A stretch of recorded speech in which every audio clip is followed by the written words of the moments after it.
Parto io, Aldegheri Andrea, 37 anni, figlio di Giancarlo e faccio parte dell'azienda di famiglia, insomma. Sono Giancarlo, ho 64 anni, porto avanti questa azienda personalmente da 23, cioè quando avevo 23 anni. Quello che io ci tengo a trasmettere proprio ai miei figli è che la famiglia è una cosa importante proprio per il lavoro che facciamo. Diciamo che la forza principalmente è l'unione, nel senso riuscire a dialogare all'interno della famiglia e se c'è un problema risolverlo.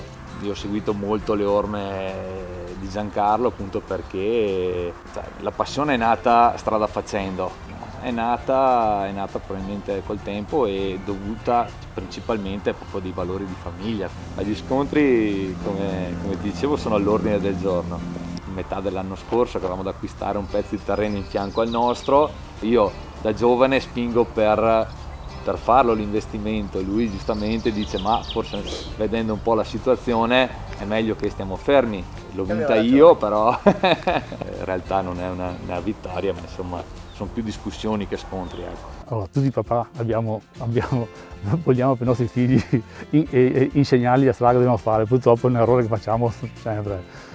Però diciamo che proprio Andrea ha preso il momento giusto, nel senso che avevano fatto un investimento abbastanza forte a cui allora ho detto ai miei figli, anzi dovete essere d'accordo anche voi se fate l'investimento. E questo è stato un po', cioè, li ho coinvolti perché stava parlando del loro futuro, non del mio. E loro insomma, mi hanno seguito, insomma, ecco. Il primo pensiero che mi viene in mente è che mi ha sempre detto che un lavoro fatto bene o fatto male ci metti tanto uguale, un pensiero che ogni tanto mi gira per la testa quando si fa un lavoro, che si pensa ma ci metto un po' di più, però lo faccio bene ed è fatto una volta per sempre.